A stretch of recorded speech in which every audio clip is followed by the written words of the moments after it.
کیوں نہ پاکیزگی طواف کرے، یہ مکرم ہے پاک طینت ہے، اور کل غموں سے جہاں نجات ملے، کل غموں سے جہاں نجات ملے، ماں کی آغوش وہ سکونت ہے، ماں کی آغوش وہ سکونت ہے، اور معاف کرتی ہے وہ خطاؤں کو، معاف کرتی ہے وہ خطاؤں کو، بخشی خالق نے ایسی فطرت ہے، معاف کرتی ہے وہ خطاؤں کو، بخشی خالق نے ایسی فطرت ہے، اور صرف دنیا میں ہی نہیں تجھ کو، صرف دنیا میں ہی نہیں تجھ کو، ماں کی محشر میں بھی ضرورت ہے، صرف دنیا میں ہی نہیں تجھ کو، صرف دنیا میں ہی نہیں تجھ کو، ماں کی محشر میں بھی ضرورت ہے، اور دوڑنا حج میں ہو گیا شامل،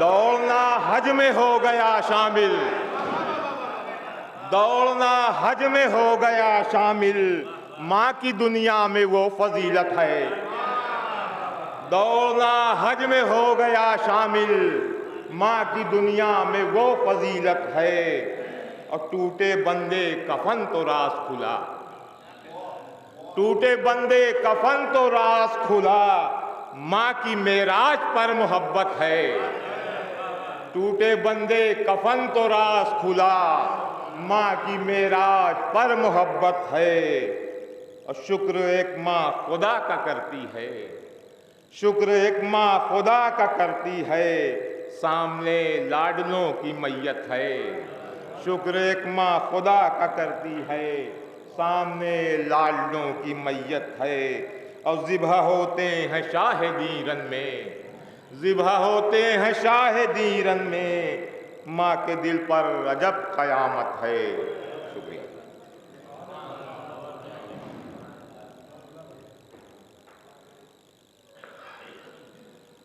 یہ تھے عابد سونوی صاحب، بہترین اشعار پیش کر رہے تھے سرکار وفا کے حوالے سے، بہترین اشعار پیش کیے، چند اشعار اور اس کے بعد عالی جناب ڈاکٹر قمر عابدی صاحب کو آواز دے رہا ہوں کہ سرکار وفا کی بارگاہ اور انہیں کے اشعار کہ پوچھا واحد دنیا میں دو طاقتیں ہیں جو بنا ہاتھ کے عطا کرتی ہیں، سماعت فرمائیے کہ پوچھا انہیں سخاوت سے کیا باس ہیں، پوچھا انہیں سخاوت سے کیا باس ہیں، حل عطا کا دل ہے روح انما عباس ہیں، جھولیاں سب کی بنا ہاتھوں کے بھر دیتا ہے جو، ایک معبود حقیقی دوسرا عباس ہے، ایک معبود حقیقی دوسرا عباس ہے، دامن کو اپنے کرنے لگا تار تار چاند، دیتا ہے یہ آسماں سے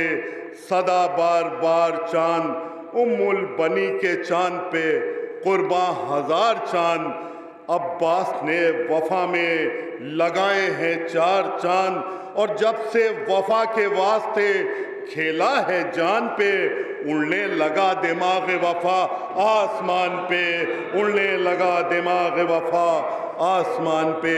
انہی مصروں کے سائے میں شاعر اہل بیت عالی جناب ڈاکٹر قمر عابدی صاحب کو آواز دے رہا ہوں کہ وہ مائک پہ تشریف لائیں، بارگاہ امام میں اپنا منظوم نذرانے عقیدت پیش کریں، ایک باواز بلند نعرہ صلوات۔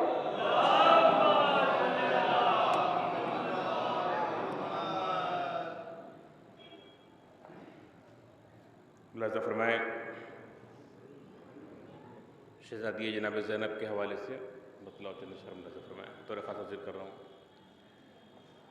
عرض کرتا ہوں کہ دین کی گر کامرانی کا بھروسہ چاہیے، کہ دین کی گر کامرانی کا بھروسہ چاہیے، شہ کو پھر زینب کا ہر لمحہ سہارا چاہیے، کہ شہ کو پھر زینب کا ہر لمحہ سہارا چاہیے۔ شعر ملاحظہ فرمائیں کہ رفت زینب کا خاکہ اس پہ پہلے ہو رقم، کہ رفت زینب کا خاکہ اس پہ پہلے ہو رقم، سرورق تاریخ حق کا گر سنہرا چاہیے، کہ سرورق تاریخ حق کا گر سنہرا چاہیے.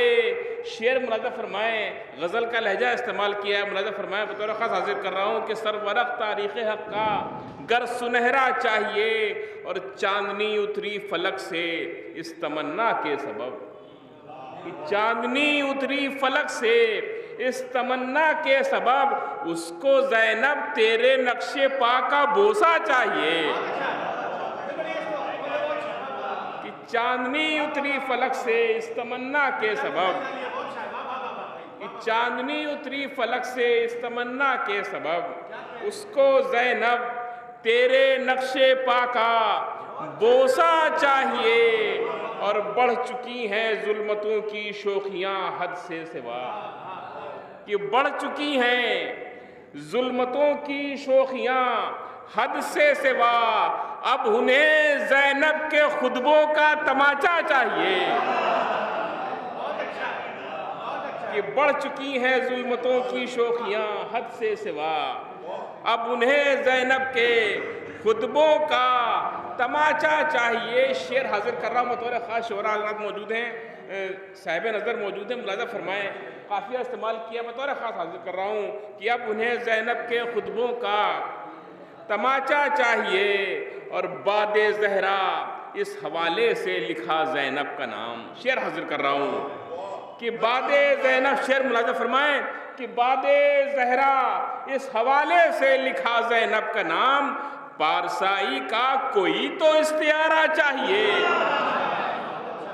کہ باد زہرا اس حوالے سے لکھا زینب کا نام، پارسائی کا کوئی تو استعارہ چاہیے. ملاحظہ فرمائیں کہ ہے کھڑا طوفان محشر پیش قدمی کے لیے، کہ ہے کھڑا طوفان محشر پیش قدمی کے لیے، ابروئے بنت علی کا بس اشارہ چاہیے. کہ ابروئے بنت علی کا بس اشارہ چاہیے، ہے کھڑا طوفان محشر پیش قدمی کے لیے، ابروئے بنت علی کا بس اشارہ چاہیے. اور پھر سے باطل کے نشے من کو جلانا ہے ہمیں، کہ پھر سے باطل کے نشے من کو جلانا ہے ہمیں، ہم کو زینب تیرے خطبوں کا سہارا چاہیے. کہ پھر سے باطل کے نشے من کو جلانا ہے ہمیں، کہ پھر سے باطل کے نشے من کو جلانا ہے ہمیں، ہم کو زینب تیرے خطبوں کا سہارا چاہیے. 3 شعر سلسلے سے پیش کر رہا ہوں، ملاحظہ فرمائیں کہ ہر بغاوت، ملاحظہ فرمائیں دور ہو گھر میں بس اشک غم شہ کا اجالا چاہیے. کہ گھر میں بس اشک غم شہ کا اجالا چاہیے.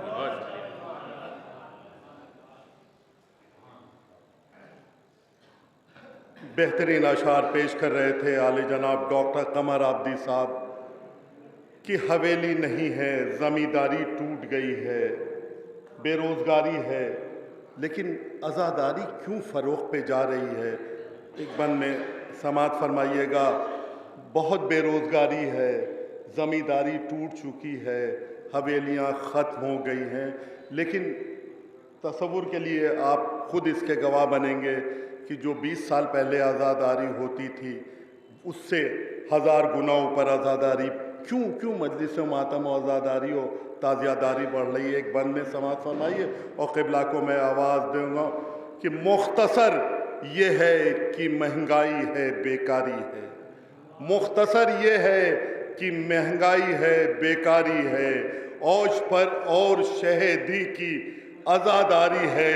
نہ حکومت، نہ حویلی، نہ زمینداری ہے، سلسلہ مجلس و لنگر کا مگر جاری ہے.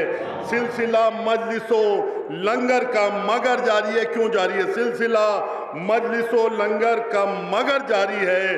تعزیہ داری پہ جو جتنا لٹا دیتا ہے 10 گنا اس کو اسی سال خدا دیتا ہے. 10 گنا اس کو اسی سال خدا دیتا ہے. دعا کے ایک بند کے ساتھ میں ذاکر اہل بیت علی جناب عرفان حیدر زیدی صاحب کو آواز دے رہا ہوں کہ یا رب غم حسین کا دے ہم کو حوصلہ، عباس کے علم کو اٹھاتے رہے صدا، پیش نظر ہو مقصد سلطان کربلا، فرش عزا پہ خاک شفا کی ہو سجدہ گاہ، زہرا کی آرزو کا ابد تک بھرم رہے، اشک غم حسین سے ہر آنکھ نم رہے، اشک غم حسین سے ہر آنکھ نم رہے۔ جب بھی کوئی فرش عزا بچتی ہے تو اس فرش عزا پہ دنیا کی 3 عظیم الشان بیٹیاں آتی ہیں، سلطان انبیاء کی بیٹی جناب فاطمۃ الزہرا سلام اللہ، فاتح خیبر و بدر و حنین کی بیٹی جناب زینب و عریاں مقام، اور مظلوم کربلا کی بیٹی جناب سکینہ۔ اور آپ سب ہم سب کو معلوم ہے کہ دنیا کی سب سے عظیم الشان اور سب سے رئیس بیٹی ہم غریبوں سے کیا مانگتی ہیں؟ اپنے رومال کو پھیلا کر چند آنسوؤں کا نذرانہ مانگتی ہیں۔ تو بس اس انداز میں اس فرش عزا سے اٹھیے گا کہ شہزادی کا رومال ہم غریبوں کے آنسوؤں سے خالی نہ جائے، کیونکہ یہی آنسو مظلوم کربلا کے زخموں کا مرہم ہوتے ہیں۔ انہی جملوں کے ساتھ میں آج کے خطیب اہل بیت علی جناب عرفان حیدر زیدی صاحب قبلہ سے بسط ادب اور احترام گزار ہوں کہ وہ ممبر پہ افروز ممبر ہوں اور ہمارے قلب کو اپنے تقریر سے منور فرمائیں۔ آپ حضرات سے التماس ہے کہ ایک مرتبہ سورہ فاتحہ پڑھ کر اس کا ثواب مرحومہ مغفورہ پروین بیگم بنت رضا حسین مرحوم کی رکوع سال۔ اللہ حافظ۔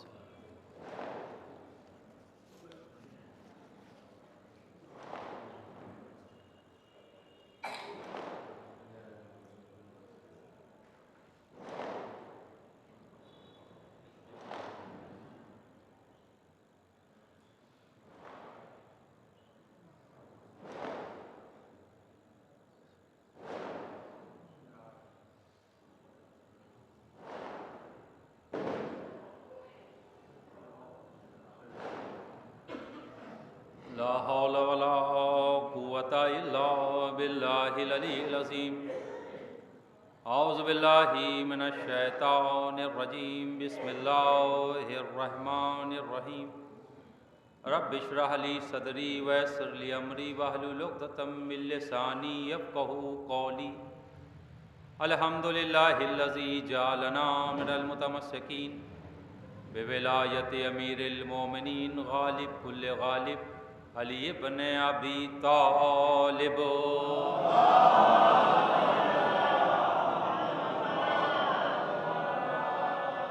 وأولادہ المعصومین والصلاة والسلام والشریعۃ والاحکام والحجۃ والبرہان والمحبۃ والعرفان والحق والبیان والکتاب والقرآن لسیدنا و نبینا و شفیعنا مولانا و مولا الکونین صاحب کعبہ قوسین امام الحرمین محبوب رب المشرقین والمغربین جد الحسن والحسین ابی القاسم محمد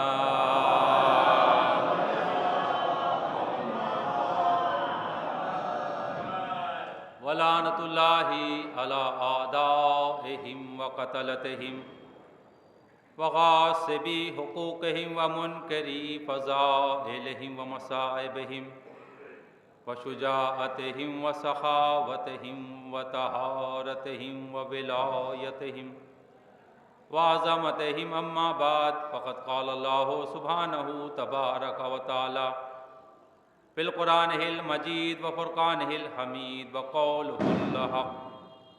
بسم اللہ الرحمن الرحیم۔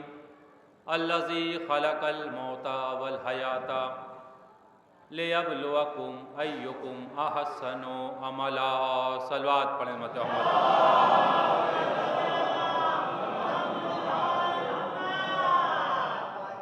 خدا نے ہمیں یہ زندگی اس لیے دی ہے، خدا نے ہمیں یہ موت اس لیے دی تاکہ ان 2 چیزوں کے ذریعے خدا ہمیں آزمائے کہ ہم میں احسن عمل کرنے والا کون ہے۔ خدا نے اس آیت میں کثرت عمل کی بات نہیں کی. خدا نے اس آیت میں عمل کی کثرت کے لیے نہیں کہا، بلکہ خدا نے اس آیت میں حسن عمل کے لیے کہا کہ دیکھو ہمیں تمہارے عمل کی کثرت نہیں چاہیے، ہمیں تمہارا حسن عمل چاہیے. اگر خدا کثرت عمل مانگتا تو جس کی جتنی زیادہ حیات ہوتی اس کا عمل بھی اتنا زیادہ ہوتا. اگر خدا کثرت عمل مانگتا تو جس کی جتنی کم حیات ہوتی اس کا عمل بھی اتنا کم ہوتا. لیکن خدا نے کہا نہیں، ہم کثرت عمل نہیں چاہتے، ہم حسن عمل چاہتے. مثلا ایک انسان ہے جس کی زندگی 100 سال کی ہے، 15 سال پہ وہ بالغ ہوا، شریعت کی چیزیں اس پر واجب ہوئیں. 100 سال کی زندگی اگر اس نے پائی تو یعنی اس نے 85 سال اس کے پاس ہیں شریعت کے احکام کو بجا لانے کے لیے. ایک جوان ہے کہ جو 18 سال کی عمر اس دنیا سے چلا گیا، اس نے 3 سال صرف پایا عمل کو انجام دینے کے لیے. تو اگر خدا عمل مانگتا، کثرت عمل اگر خدا دیکھتا تو جناب نوح کا عمل سب سے زیادہ ہے. کیوں؟ کیونکہ ان کی حیات سب سے زیادہ ہے. فرمان صاحب کا جو قرآن ہے، اس قرآن کے اندر اس کے حاشیے میں 2500 سال جناب نوح کی زندگی. اور تبلیغ کتنے دن کی جناب نوح نے؟ 950 سال. اور رسول اللہ کی حیات اگر دیکھی جائے تو رسول اللہ کی حیات 63 سال اور تبلیغ 23 سال. لیکن اذان محترم، خدا کثرت نہیں مانگ رہا ہے، خدا اخلاص مانگ رہا ہے، خدا حسن عمل مانگ رہا ہے. اگر زندگی مختصر ہو لیکن اتنی پر اثر ہو کہ وہ تاریخ میں جگہ بنا لے تو وہ قابل تذکرہ بن جایا کرتی ہے. حیات 6 مہینے کی ہو، 6 مہینے کے حیات ہو، مختصر حیات ہو لیکن اتنی پر اثر ہو کہ اگر تاریخ کے دامن میں جگہ بنا لے تو یہ کافی ہو جایا کرتی. اور نہ پتہ چلا کہ حیات تو 100 سال کی ہے، لیکن عالم یہ ہے کہ شہر والے ہی نہیں پہچانتے. کیوں؟ کیونکہ کبھی گھر سے باہر مجلس میں آنے کی توفیق نہیں ہوئی، مومنین کے درمیان آنے کی توفیق نہیں ہوئی. تو اذان محترم، خدا حسن عمل مانگ رہا ہے. ایک صلوات پڑھیں عظمت محمد والے.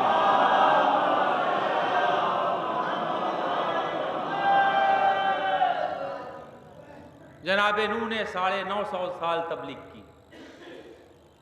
اور کیسی تبلیغ کہ خود جناب نوح کہہ رہے ہیں رب انی دعوت قومی لیلا و نہارا، کہ بار الہ میں نے اپنے قوم کی رات کو بھی تبلیغ کی ہے، میں نے اپنی قوم کی دن میں بھی تبلیغ کی ہے. رب انی دعوت قومی لیلا و نہارا، کہ بار الہ تیری طرف میں نے ان کو رات میں بھی بلایا، دن میں بھی بلایا. کوئی لمحہ ایسا نہیں ہے کہ جو میں نے تبلیغ میں نہ گزارا ہو. لیکن ملا کیا جناب نوح؟ 950 سال تبلیغ کی، ملا کیا؟ پتھر ملے، تانے دیے گئے، اور اتنے پتھر مارے جاتے تھے کہ پتھر میں چھپ جاتے تھے. شام کو جناب جبرائیل بھیجے جاتے تھے خدا کی جانب سے کہ جبرائیل جاؤ اور نوح کو نکالو. اور جبرائیل آتے تھے جناب نوح کو ان پتھروں سے نکالتے تھے. نکالنے کے بعد پروں کی ہوا دیا کرتے تھے تو جناب نوح کے زخم مندمل ہو جایا کرتے تھے، ان کے زخم ٹھیک ہو جایا کرتے تھے. تو یہ جناب نوح ہے کہ اگر ان کے جسم پر زخم آ جائیں تو جبرائیل کو بھیجا جاتا ہے، لیکن اگر کوئی ملک بے بالوں پر کے ہو جائے تو جب وہ سوال کرتا ہے کہ بار الہا یہ پر تو نے لے لیا ہے، لیکن کیا کوئی ایسا نہیں ہے جو میرے پر کو دے سکے، واپس کر سکے؟ تو جواب دیا جاتا ہے کہ رحمت للعالمین کا انتظار کرو۔ اب وہ فرشتہ کہ جس کے پر کو لے لیا گیا ہے وہ ایک گوشے میں بیٹھا رحمت للعالمین کا انتظار کر رہا ہے، رسول خدا کا انتظار کر رہا ہے۔ تاریخ بتاتی ہے کہ رسول اللہ اس دنیا میں آ گئے اور پطرس کو خبر نہ ہوئی۔ رسول اللہ نے اعلان رسالت کر دیا لیکن اس فرشتے کو خبر نہیں۔ رسول اللہ مکے سے مدینے آ گئے، اس فرشتے کو خبر نہیں۔ رسول اللہ کے یہاں بڑا شہزادے امام حسن آ گئے لیکن اس فرشتے کو خبر نہیں۔ کیوں؟ کیونکہ جتنے بھی فرشتے گزرتے تھے زمین پر آتے تھے تو ادھر سے ہو کر نہیں آتے تھے کہ جدھر یہ پطرس تھا۔ لیکن جب مولا حسین کی ولادت ہوئی تو خدا نے فرشتوں سے کہا دیکھو اب پطرس کی طرف سے ہوتے ہوئے جانا۔ تو آپ سمجھے یہ ہے پطرس کا انتظار۔ اب آپ سمجھیے کہ انتظار کی فضیلت کیا ہوتی ہے۔ یہ پطرس انتظار کر رہا تھا کہ جس کی بنیاد پر خدا کی رحمت جوش میں آ گئی اور کہا فرشتوں میرے حبیب کو ان کے نواسے کی مبارکباد دینے جا تو رہے ہو لیکن ادھر سے جاؤ جہاں پطرس ہے۔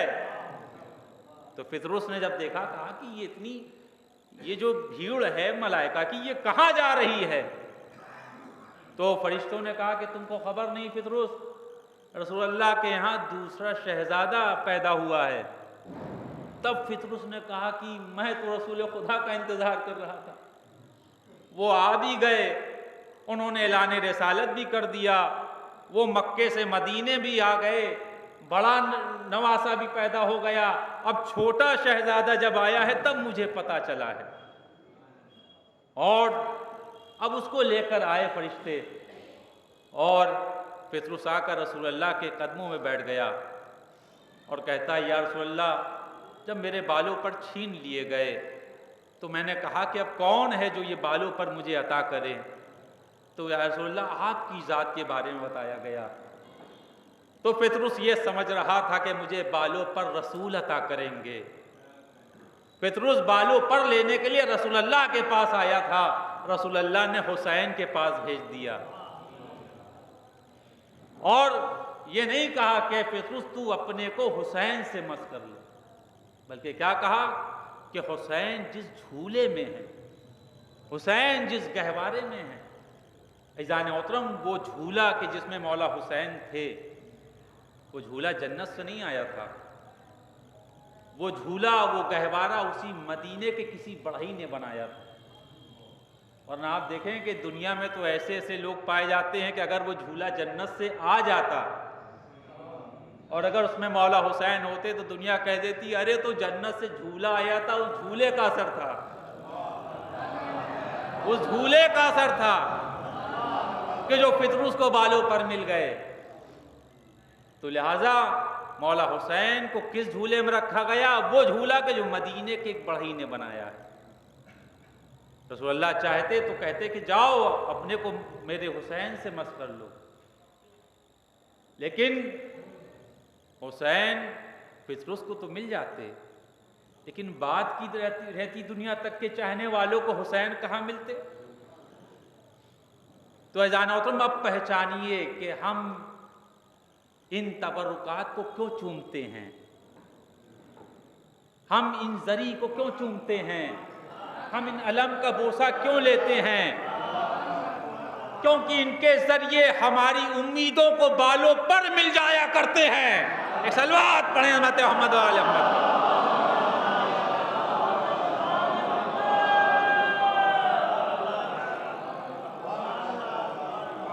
پطرس کی امید کو اگر بالوں پر ملا تو حسین کے جھولے سے، اور آج ہماری امیدوں کو بالوں پر مل رہے ہیں، آج ہماری دعائیں قبول ہو رہی ہیں تو ان وسیلوں سے وابستہ ہو۔ پہچانیں کہ یہ اہل بیت ہیں کیا، کہ جو چیز ان سے وابستہ ہو جایا کرتی ہے وہ لائق احترام ہو جایا کرتی ہے۔ ایک صلوات پڑھیں امت محمد وآل محمد۔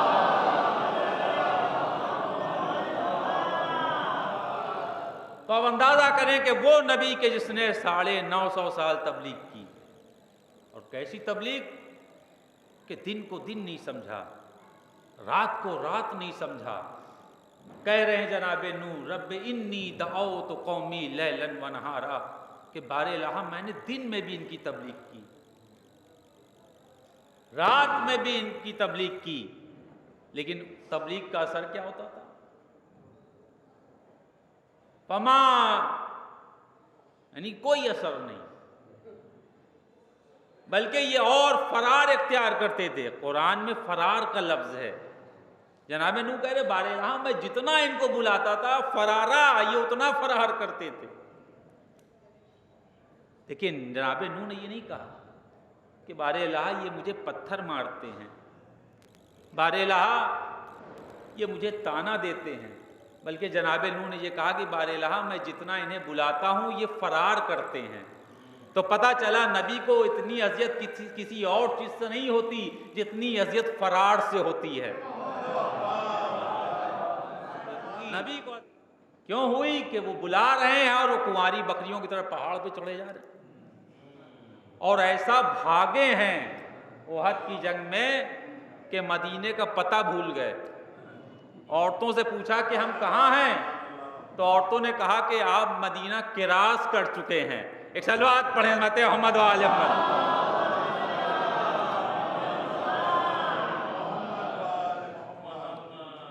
دعوت قومی، میں بلاتا رہا، وہ فرارا، اور یہ بھاگتے رہے، فرار کرتے رہے۔ تو نبی کو اتنی اذیت کسی عمل سے نہیں ہوتی جتنی اذیت فرار سے ہوتی، اور یہی وجہ ہے کہ جب ان کے بھاگنے کو دیکھا جناب نوح نے تو کہا رب لا تذر علی الارض، بار الہ ان میں سے کسی ایک کو بھی نہ چھوڑنا،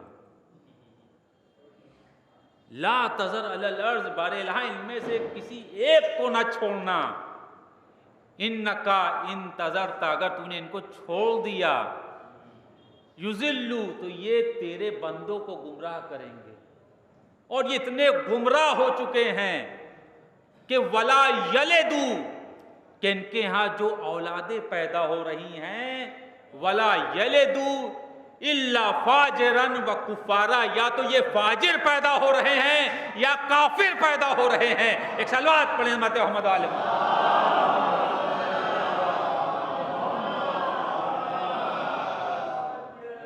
یعنی اتنے بے دین ہو چکے ہیں، یہ اتنے گڑبڑ ہو چکے ہیں کہ جو اولادیں پیدا ہو رہی ہیں وہ یا تو فاجر پیدا ہو رہی ہیں یا کافر پیدا ہو رہی ہیں۔ اور یہی وجہ ہے زان محترم کہ جناب نوح نے بد دعا کی۔ دیکھیے بد دعا کہاں کی جاتی ہے؟ بد دعا وہاں کی جاتی ہے کہ جہاں تحمل کی طاقت ختم ہو جائے، بد دعا وہاں کی جاتی ہے جہاں برداشت کی طاقت ختم ہو جائے۔ جب جناب نوح کے یہاں طاقت جو برداشت کی تھی ختم ہو گئی، بد دعا کے لیے ہاتھ کو اٹھا دیا۔ جناب یونس کے یہاں جو برداشت کی طاقت تھی ختم ہو گئی، بد دعا کے لیے ہاتھ اٹھا دیا۔ جناب صالح کے یہاں جب برداشت کی طاقت ختم ہو گئی، بد دعا کے لیے ہاتھ اٹھا دیا۔ لیکن آپ دیکھیں ہر نبی کے برداشت کی حد تو ملتی ہے، لیکن محمد و آل محمد کے برداشت کی حد نہیں ملتی۔ اب اندازہ کریں کہ کہاں جناب نوح کی مصیبت اور کہاں مولا عباس کی مصیبت۔ مولا عباس یا مولا حسین کی مصیبت آپ دیکھیں، مولا سید سجاد کی مصیبت۔ عالم یہ ہے کہ سر تن سے جدا ہو چکا ہے، لیکن مولا حسین نے بد دعا نہیں کی، اور اگر کسی نے بد دعا کرنی چاہی تو مولا حسین نے روک دیا۔ تو ہر نبی کے برداشت کی حد مل جائے گی، لیکن محمد والے محمد کے برداشت کی حد نہیں ملے گی۔ اور اسی لیے رسول اللہ نے بھی کہا کہ جس طریقے سے مجھے ستایا گیا اس طریقے سے کسی نبی کو نہیں ستایا گیا، لیکن انہوں نے بد دعا نہیں کی جانے والی۔ جناب نوح نے بد دعا کیوں کی؟ جناب نوح نے بد دعا اس لیے کی کہ جس طریقے سے میں ستایا گیا ہوں میرے بعد آنے والے نبی نہ ستائے جائیں، کیونکہ یہ قوم ہی نہیں رہے گی، ختم ہو جائے گی، عذاب الہی آ جائے گا، یہ ختم ہو جائیں گے تو میرے بعد آنے والے ستائے نہیں جائیں گے۔ جب یہ رہیں گے نہیں، جیسے کہاوت ہے نہ رہے بانس، تو یہ جناب نوح نے سوچ کر بد دعا کی کہ تاکہ میرے بعد آنے والا ستایا نہ جائے۔ اور جب بد دعا کی تو عذاب آیا، اور ایسا عذاب کہ پوری دنیا پانی پانی ہو گئی، آسمان سے پانی برس رہا ہے، زمین سے پانی نکل رہا ہے، اور خدا نے اپنی قدرت دکھائی کہ تندور سے آگ نکلا کرتی، لیکن خدا نے کہا میں تندور سے پانی نکال کر دکھاؤں گا۔ اور جناب نوح کی زوجہ جس تندور میں روٹی بنا رہی تھی اسی تندور سے عذاب کی ابتدا ہوئی، اسی تندور سے پانی نکلا، وہیں سے عذاب کی ابتدا ہوئی۔ تو یہ ہے قدرت خدا کہ جہاں سے آگ نکلا کرتی ہے خدا وہاں سے پانی نکال کرتی ہے۔ اور ہمارے آپ کے چھٹے امام جعفر صادق علیہ السلام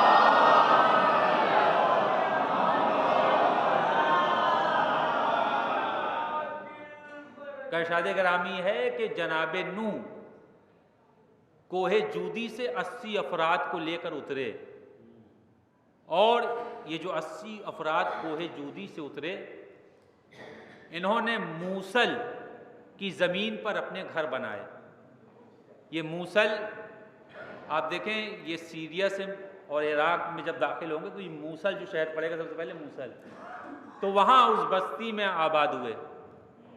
لیکن ایک ایسی وبا آئی کہ یہ 80 بھی ختم ہو گئے، اور اگر نسل چلی ہے تو جناب نوح کے بیٹوں سے ہی چلی ہے، سام، حام اور یافس، اس لیے آدم ثانی جناب نوح کو کہا گیا۔ اور ان لوگوں نے موصل میں جب بستی بسائی تو اس جگہ کا نام رکھا گیا مدینۃ الثمانین، یعنی 80 لوگوں کا شہر۔ ایک صلوات پڑھیں امت محمد علیہ۔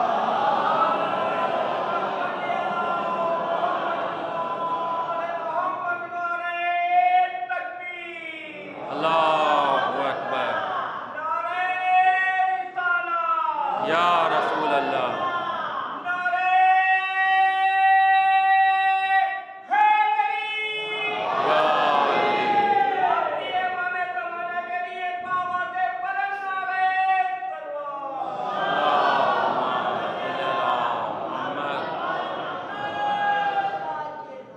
محترم جناب نوح نے 950 سال تبلیغ کی، لیکن ملا کیا؟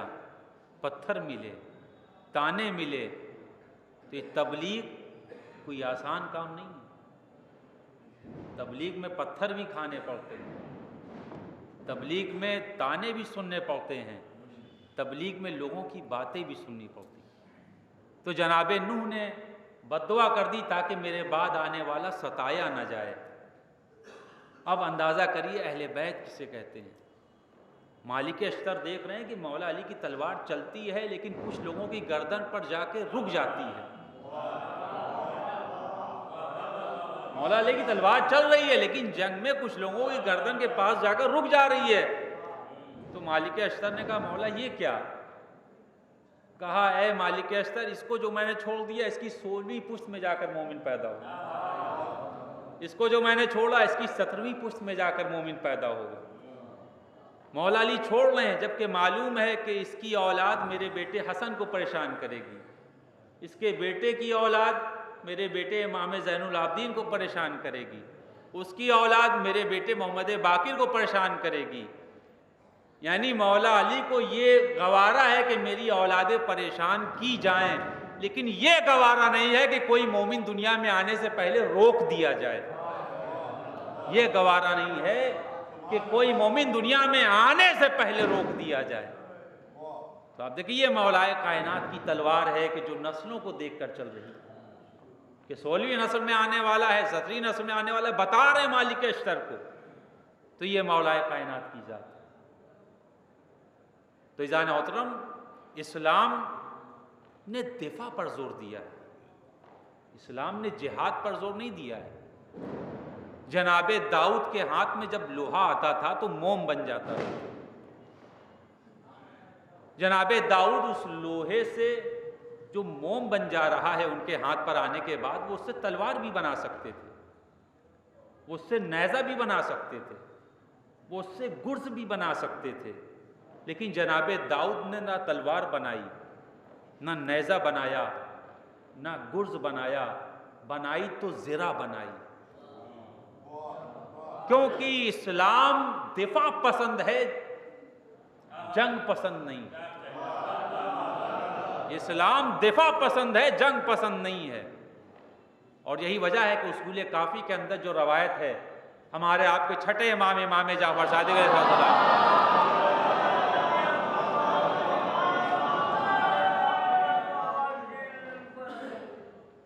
مولا کے ایک چاہنے والے ہیں، روز آ کر مولا کے پیچھے نماز پڑھتے ہیں، لیکن مولا نے دیکھا کہ کچھ دن سے یہ نہیں آتے نماز میں، آتے ہیں تو جلدی چلے جاتے ہیں۔ تو مولا امام جعفر صادق علیہ السلام نے پوچھا کہ تم کیا وجہ ہے کہ آج کل بڑے بزی معلوم دے رہے ہو؟ کہا مولا آج کل ہتھیار بنانے کا آرڈر ملا ہے۔ کہا کیا مطلب؟ کہا مولا 2 قبیلوں میں لڑائی ہو گئی ہے، اور مولا مزے کی بات یہ ہے کہ دونوں قبیلے نے مجھے ہتھیار بنانے کا آرڈر دیا ہے۔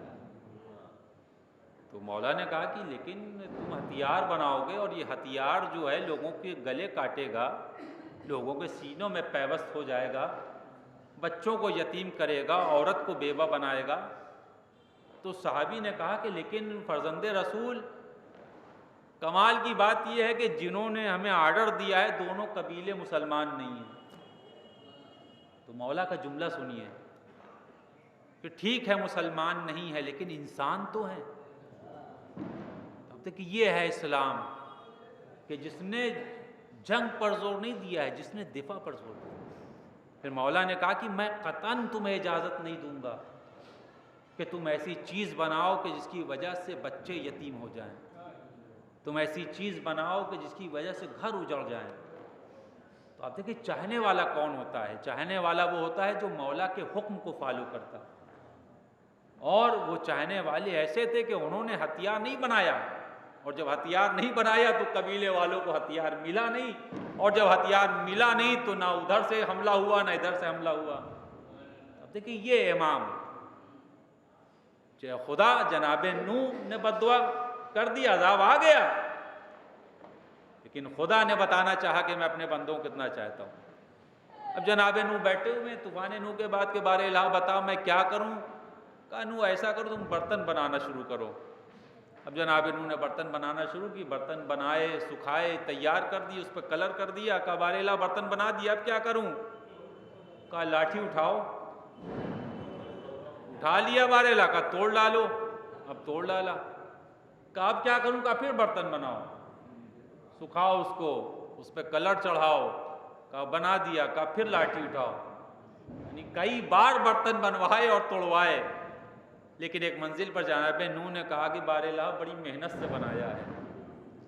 تو کہا نوح یہ برتن تم نے بنائے تھے بے جان تھے، ذرا مجھ سے پوچھو کہ کتنے انسانوں کو کہ تمہارے بددعا کرنے سے۔ تو یہ ہے خدا، کہ خدا ہماری رگ حیات سے بھی زیادہ قریب ہے۔ خدا ہم سے کتنی محبت کرتا ہے ہم اندازہ بھی نہیں کر سکتے۔ اس کا کرم اپنے بندوں کو بخشنے کے لیے بہانے تلاش کرتا ہے کہ تم کو سحر کے بہانے بخش دوں، افطار کے بہانے بخش دوں، نماز شب کے بہانے بخش دوں۔ اس کے کرم کا دروازہ کھلا ہوا ہے۔ تم مانگتے مانگتے تھک سکتے ہو، وہ عطا کرتے کرتے نہیں تھک سکتا۔ لیکن خدا نے کہا دیکھو اگر ہماری بارگاہ میں آنا تو حسن عمل لے کر آنا، ایسا عمل لانا کہ جس سے میں راضی ہو جاؤں۔ اور آپ دیکھیں کہ غزوہ تبوک جو جنگ ہوئی ہے اس میں یہ سن 9 ہجری میں ہوئی، اور رسول اللہ نے اعلان کیا کہ جس کے پاس جو کچھ ہے وہ لائے، کیونکہ جو روم اور فارس اس وقت کی 2 بڑی طاقت تھی۔ تو روم جو تھا اس نے حملے کا ارادہ کیا، تو رسول اللہ نے کہا کہ قبل یہ کہ ہم تک پہنچے ہم ان تک پہنچیں گے، اور کہا جس کے پاس جو ہے وہ لائے۔ تو جس کے پاس جو تھا، پتہ چلا کسی کے پاس تلوار ہے تو زرہ نہیں ہے، زرہ ہے تو گھوڑا نہیں ہے، گھوڑا ہے تو نیزہ نہیں ہے۔ تو 30,000 کا لشکر لیکن اس 30,000 میں سے صرف 20,000 کے پاس گھوڑے، اور سفر کتنے کلومیٹر کا؟ 700 کلومیٹر۔ تو آپ اندازہ کریں کہ 700 کلومیٹر اور گرمی کا موسم، کہ جب فصلیں تیار ہو گئی ہیں، فصل کاٹنی ہے اور سال بھر کے لیے ان فصلوں کو رکھنا ہے، ان فصلوں سے ملنے والے اناج کو محفوظ کرنا ہے۔ لیکن آپ دیکھیں یہ حسن عمل کہتے کسی کہ ایسے چاہنے والے تھے کہ نہ فصل کی تیار کا دھیان نہ موسم کا۔ رسول اللہ نے کہا چلنا ہے تو 30,000 کا لشکر سن 9 ہجری میں تیار تھا، اور آپ اندازہ کریں رسول اللہ نے کہا جس کے بعد جو کچھ ہے وہ لائے۔ رسول اللہ نے نہ ہتھیار بنانے کا حکم دیا، نہ ٹریننگ دی، بلکہ کہا جو کچھ ہے وہ اپنے ساتھ لے کر آئے، جس کے بعد جو تھا وہ لے کر آ رہا ہے۔ کوئی درہم و دینار لے کر چلا آ رہا ہے۔ ایک صحابی کہ جن کا نام ابو عقیل انصاری، اب دیکھیں حسن عمل کہتے کسے؟ ابو عقیل انصاری جو تھے ان کے پاس کچھ نہیں، گھر میں فاقہ، لیکن چاہتے ہیں کہ جہاں سب دے رہے ہیں رسول اللہ کو میں بھی کچھ دوں۔ تو نکلے اس ارادے سے کہ کہیں کام کروں گا، جو مزدوری ملے گی رات شام کو وہ میں رسول اللہ کو جا کر دوں گا۔ کام تلاش کیا، کام نہیں ملا۔ ایک جگہ گئے تو اس نے کہا ہاں کام تم دے ملے گا تم کو، لیکن پیسہ نہیں ملے گا، کھجوریں ملیں گی۔ تو کہا مجھے قبول ہے۔ اب کام کیا اور شام کو جب کھجوریں ملی تو گھر میں فاقہ ہے۔ اب اندازہ کریں حسن عمل کہتے کسے؟ گھر میں فاقہ ہے، آدھی کھجوریں گھر میں چھوڑی، آدھی کھجوریں جب رسول اللہ کے سامنے لے کر یہ گئے ابو عقیل انصاری تو لوگ ہنسنے لگے۔ کون ہنسنے لگے؟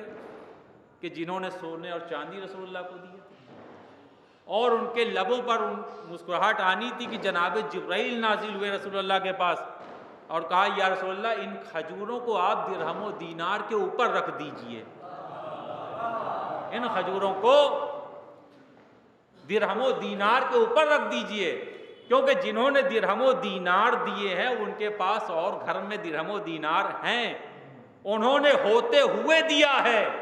لیکن یہ ابو عقیل انصاری وہ ہے کہ جن کے گھر میں فاقہ پڑ رہا ہے، لیکن اس کے باوجود انہوں نے محنت مزدوری کی ہے اور کھجوریں لا کر آپ کو دی ہے، تو لہٰذا ان کھجوروں کو سب سے اوپر رکھیے۔ دیکھیں یہ ہے حسن عمل، کہ خدا حسن عمل دیکھتا ہے۔ اور یہ غزوہ تبوک جو ہوئی ہے 700 کلومیٹر کا سفر، اور عالم یہ کہ ایک کھجور میں کئی صحابی شریک ہوتے تھے، تھوڑے سے پانی میں کئی صحابی شریک ہوتے تھے۔ ان کا جذبہ ایمانی آپ پہچانے کہ ایمان کی طاقت کیا ہوتی ہے، دین کی طاقت کیا ہوتی ہے، کہ جب یہ حجاز کی سرحد پر یہ لشکر پہنچا ہے تو روم کے اندر طاقت نہیں تھی ان سے لڑنے کی، کیونکہ جب انہوں نے ان کے اندر یہ جذبہ دیکھا، جب یہ ایمان کی دین کی طاقت دیکھی تو وہ لڑائی انہوں نے نہیں کی بلکہ صلح کر لی۔ اور جب یہ لشکر پلٹا تو مدینے میں جو لوگ نہیں گئے تھے انہوں نے ہنسنا شروع کیا، جو گئے تھے تم اپنی جو ہے کھیتی چھوڑ کر چلے گئے لہلاتی ہوئی، 700 کلومیٹر کیا کرنے گئے تھے، گئے اور لڑے بھی نہیں چلے آئے۔ جب یہ باتیں کہنا شروع کی تو سورہ توبہ کی آیت نمبر 120 نازل ہوئی۔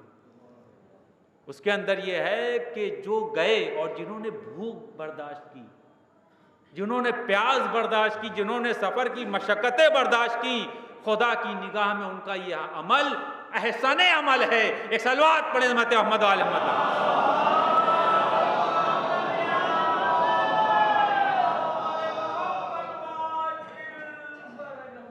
خدا کہہ رہا ہے کہ میری نگاہ میں ان کا یہ عمل احسن عمل ہے، کہ انہوں نے یہ نہیں کہ اب نہ گئے ہوں اور اپنے گھر میں ذخیرے کے بارے میں سوچنے لگے ہوں۔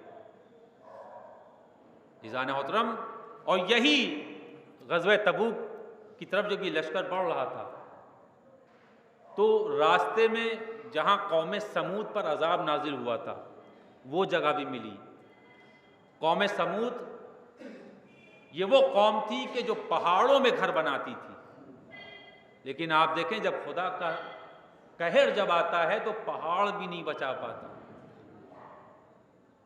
اس لیے جو جناب نوح کا بیٹا تھا اس نے کہا کہ بابا مجھے تو پہاڑ بچا لے گا. جناب نوح نے کہا بیٹا آج کوئی نہیں بچا پائے گا. لیکن وہ نہیں مانا, پہاڑ پر چڑھ گیا, لیکن پانی اسے لے ڈوبا. خدا کو اس پہاڑ کو ڈبونا مقصد نہیں تھا, خدا کا مقصد اس بے دین کو ڈبونا تھا, اور یہ دنیا والوں کو بتانا تھا کہ اگر بے دینی پہاڑ کے اتنی بھی اونچی ہو تو ڈبو دینے کے قابل ہے. دین اگر 80 افراد کی کشتی میں ہو تو بچا لینے کے قابل ہے. بے دینی اگر پہاڑ کے اتنی اونچی ہو تو ڈبو دینے کے قابل ہے. دین اگر 80 افراد کی کشتی میں ہو تو بچا لینے کے قابل ہے. آج آپ دیکھ لیجئے, جیسے وہاں بے دینی پہاڑ کی اتنی اونچی تھی, اسرائیل بھی آپ دیکھ لیجئے اس کے ہاں کتنی, اس کے پاس کہاں اتنی بڑی طاقت, اور وہ سوچ سکتا تھا کہ اتنے دن لگ جائیں گے. تو کہاں آپ دیکھیں جہاں بے دینی ہوتی ہے چاہے پہاڑ کے اتنی ہو, اتنا نقصان اسرائیل کو کبھی نہیں ہوا جتنا اس جنگ میں ہوا. اور خدا کیا کہہ رہا ہے, ان تنصر اللہ ینصرکم. جناب نوح نے جو ہے خود جو ہے اذیت نہیں دی اپنی قوم کو, بلکہ جناب نوح نے اپنا قضیہ خدا کے حوالے کر دیا. اور جب خدا کے حوالے کر دیا تو خدا کیا کہہ رہا ہے, ان تنصر اللہ ینصرکم ویثبت اقدامکم. اگر تم اللہ کی مدد کرو گے تو اللہ تمہاری مدد کرے گا, اور اللہ کی مدد جب ہوا کرتی ہے تو لوگ میدان میں ثابت قدم رہا کرتے ہیں. تو آج آپ دیکھ لیجئے دنیا میں تاریخ پڑھ ڈالیے جناب آدم سے لے کر اب تک کی کہ کون میدان میں رکا اور کس نے فرار کیا. تو جہاں خدا کی مدد ہوا کرتی ہے وہاں ثابت قدم ہوا کرتے ہیں. اور اسی لیے رسول اللہ نے بھاگنے والوں سے نہیں پوچھا کہ تم بھاگے کیوں. رسول اللہ نے مولا علی سے پوچھ لیا, علی آپ کیوں نہیں گئے؟ تو مولا علی نے کیا کہا, اکفر بعد الایمان, کہ یا رسول اللہ کیا ایمان لانے کے بعد کافر ہو جاتا؟ تو یہ فلسطینی کیوں رکے ہوئے ہیں؟ یہ علی والوں کی ثابت قدمی ہے جو ان فلسطینیوں کو روکے ہوئے ہیں. یہ علی والوں کی ثابت قدمی ہے, یہ ایران کی ثابت قدمی ہے کہ جو ان کو ثابت قدم بنا دیا ایران نے, لبنان نے انہیں ثابت قدم بنا دیا. تو پتا چلا جو علی والوں کے ساتھ رہا کرتے ہیں وہ بھی ثابت قدم ہو جایا کرتے ہیں. ایک صلوات پڑھیں امت محمد والے محمد.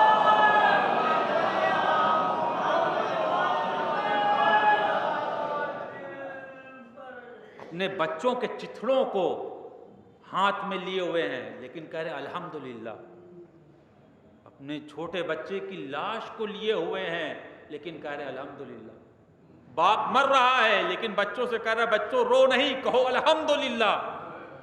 تو یہ علی والوں کی ثابت قدمی ہے جس نے فلسطینیوں کو ثابت قدم بنا دیا. تم یہ آپ اندازہ کریں تو اسلام نے دفاع پر زور دیا ہے, اسلام نے جنگ پر زور نہیں دیا.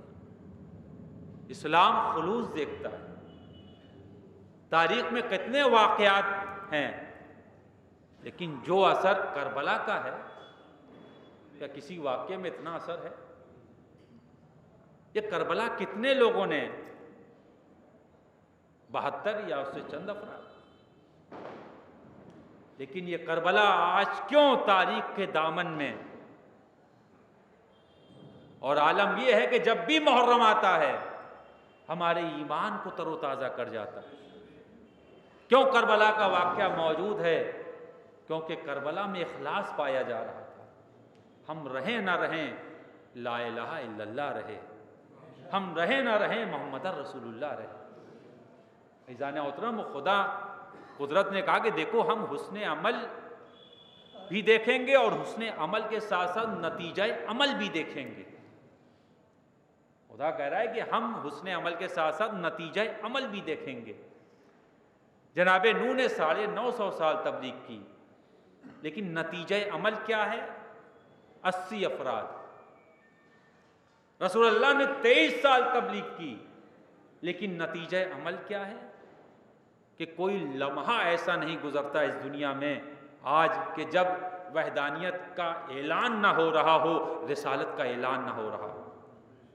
تو یہ ہے رسول اللہ کی تبلیغ کا نتیجہ، کہ کوئی لمحہ ایسا نہیں گزرتا دنیا میں کہ جب آذان نہ ہو رہی ہو۔ ایک جگہ آذان ختم ہوئی، دوسری جگہ۔ تو جناب نوح کی تبلیغ کا نتیجہ کیا ہے؟ جناب نوح کی تبلیغ کا نتیجہ 80 افراد ہیں، لیکن رسول اللہ کی تبلیغ کا نتیجہ کہ آج پوری دنیا میں لا الہ الا اللہ گونج رہا ہے۔ اشہد ان لا الہ الا اللہ، اشہد ان محمد رسول اللہ۔ اور یہی وجہ ہے کہ اس لا الہ الا اللہ کو بچانے کے لیے، اس محمد رسول اللہ کو بچانے کے لیے حسین نے سب کچھ قربان کر دیا۔ اور یہی وجہ ہے کہ پھر پوری کائنات غم میں ڈوب گئی،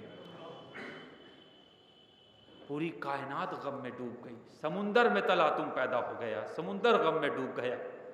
چاند اور سورج کو ایک ساتھ گہن لگا۔ کبھی آپ نے نہیں سنا ہوگا کہ چاند اور سورج کو ایک ساتھ گہن لگے، لیکن وہ قربانی تھی مولا حسین کی کہ ان کے غم میں پوری کائنات ڈوب گئی۔ زمین خون ہو گئی، آسمان خون ہو گیا۔ عزیزان محترم،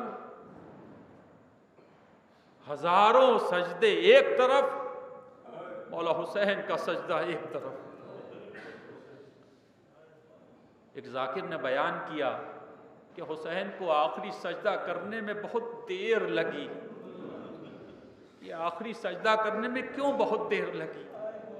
وہ آخری سجدہ کرنے میں اس لیے بہت دیر لگی کیونکہ حسین کافی دیر تک تیر پر معلق تھے، حسین کافی دیر تک نہسے پر معلق تھے۔ حسین کو آخری سجدہ کرنے میں دیر اس لیے لگی کیونکہ اتنے تیر تھے کہ یہ حسین کو زمین تک نہیں پہنچنے دے رہے تھے، لیکن حسین نے زور دیا اور اتنا زور دیا کہ تیر پار ہو گیا۔ حسین نے اتنا زور دیا کہ جو تیر سامنے سے آئے تھے وہ تیر پار ہو گئے۔ اور پھر حسین نے ایک ایسا سجدہ کیا کہ رہتی دنیا تک یہ دنیا اس سجدے کو نہیں بھول سکتی۔ اے عزاداروں، مجھے زیادہ مصائب نہیں پڑھنا ہے، تو جناب زینب نے بیبیوں سے کہا، بیبیوں میرا ماجایا نظر نہیں آ رہا، بیبیوں میرا بھائی نظر نہیں آ رہا، بیبیوں یہی ٹھہرو، میں دیکھ کر آتی ہوں میرا ماجایا کس حال میں ہے۔ یہ کہنے کے بعد جناب زینب تلے زینبیہ پر آئیں۔ اللہ کسی بہن کو وہ منظر نہ دکھائے جو جناب زینب نے اپنی آنکھوں سے دیکھا۔ جناب زینب نے دیکھا کہ ایک نشیب ہے اور کسی کو لوگ گھیرے ہوئے ہیں، لیکن اب جو غور سے دیکھا، ارے وہ کوئی اور نہیں میرا ماجایا ہے۔ اب جو غور سے دیکھا وہ کوئی اور نہیں ہے، وہ میرا بھائی ہے جسے میری ماں نے چکیاں پیس پیس کر پالا، چکیاں پیس پیس کر پالا۔ جناب زینب نے دیکھا کہ شمر بڑھا، اور شمر نے بڑھنے کے بعد اپنے گھٹنے کو سینہ حسین پر رکھا۔ جناب زینب نے پسر سعد کو آتا ہوا دیکھا۔ آپ نے کبھی سوچا کہ جناب زینب نے پسر سعد سے ہی کیوں کہا کہ تو کھڑا دیکھ رہا ہے؟ کسی اور سے بھی کہہ سکتی تھی جناب زینب، کیونکہ یہ پسر سعد جو تھا وہ قریش کے خاندان سے تھا، جناب زینب بھی قریش کے خاندان سے تھی۔ کہا پسر سعد تو کھڑا دیکھ رہا ہے؟ آپ وہ شعر سنتے ہیں نا کہ 1900 ہے زخم تنے چاک چاک پر، زینب نکل حسین تڑپتا ہے خاک پر۔ جناب زینب نے پسر سعد سے کہا، اے پسر سعد کیا تو دیکھ نہیں رہا ہے کہ میرے بھائی کے جسم سے خون کا فوارہ نکل رہا ہے؟ میرا بھائیا پیاسا ہے، میرا بھائیا بھوکا ہے۔ اے پسر سعد شمر سے کہو خنجر نہ چلائے. ارے میرا بھیا تو خود ہی تھوڑی دیر بعد اس دنیا سے چلا جائے گا. اے پسر سعد شمر سے کہو خنجر نہ چلائے. لیکن وہ پسر سعد نے منہ پھیر لیا. شمر ملعون آگے بڑھا، ارے گلے پر خنجر چلانا شروع کیا. جناب زینب نے مدینے کا رخ کیا. اے نانا، ارے جس گلے کو چوما کرتے تھے اے نانا، وہ گلا کاٹا جا رہا ہے. اور ادھر ماں تڑپ رہی تھی. اے نہر الکما، میرا بچہ ہے بے گناہ. اے دشت نینوا، میرا بچہ ہے بے گناہ. اے دہر بے وفا، میرا بچہ ہے بے گناہ.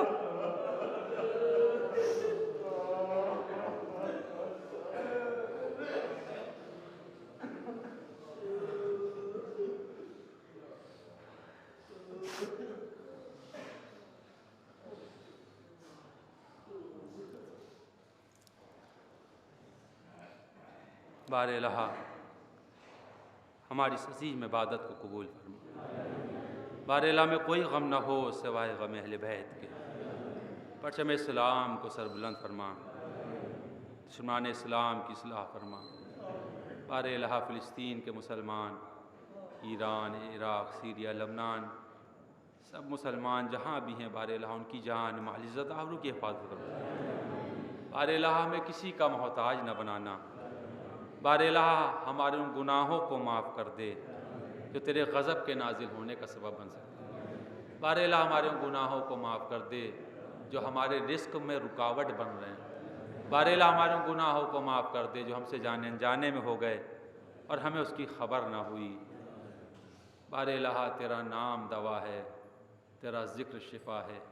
بار الہ جو بیمار ہیں، جو زخمی ہیں فلسطین میں، انہیں شفا کامل و عاجل عطا کر. بار الہ ہم سب کو اپنی حفظ و امان میں رکھ. بار الہ ہم جئیں تو اہل بیت کی محبت میں، ہمارا دم نکلے تو اہل بیت کی محبت میں. بار الہ جو مومن حج و زیارت طلبگار ہیں انہیں حج و زیارت شرف یا فرما. بار الہ جو مجلس کا ثواب معین کیا ہے، اس ثواب کو مرحومہ مغفورہ پروین بیگم بنت رضا حسین کے لیے بہترین زاد راہ قرار دے. بار الہ ہم سب کو اس قابل بنا دے کہ ہم امام کے عنوان انصار میں شامل ہو سکیں. ہمیں اس قابل بنا دے کہ ہمیں امام کی زیارت نصیب ہو سکے. بار الہ امام کے ظہور میں تعجیل فرما. ربنا تقبل منا انک انت السمیع العلیم. بحق محمد و اہل بیت طیبین الطاہرین المعصومین. آپ ذات سے التماس ایک سورہ فاتحہ پڑھ کر اس کا ثواب مرحومہ مغفورہ پروین بیگم بنت رضا حسین کی روح کو احسان فرمائیں. اللہم صلی علی محمد و آل محمد. اللہم صلی علی محمد و آل محمد. اللہم صلی علی محمد و آل محمد. بسم اللہ الرحمن الرحیم. الحمدللہ رب العالمین الرحمن الرحیم مالک یوم الدین. ایاک نعبد و ایاک نستعین. اہدنا الصراط المستقیم صراط الذین انعمت علیہم غیر المغضوب علیہم ولا الضالین. بسم اللہ الرحمن الرحیم. قل هو اللہ احد اللہ الصمد لم یلد ولم یولد ولم یکن له کفوا احد. بسم اللہ الرحمن الرحیم. قل هو اللہ احد اللہ الصمد لم یلد ولم یولد ولم یکن له کفوا احد. بسم اللہ الرحمن الرحیم. قل هو اللہ احد اللہ الصمد لم یلد ولم یولد ولم یکن له کفوا احد. کذالک اللہ ربی. اللہم صلی علی محمد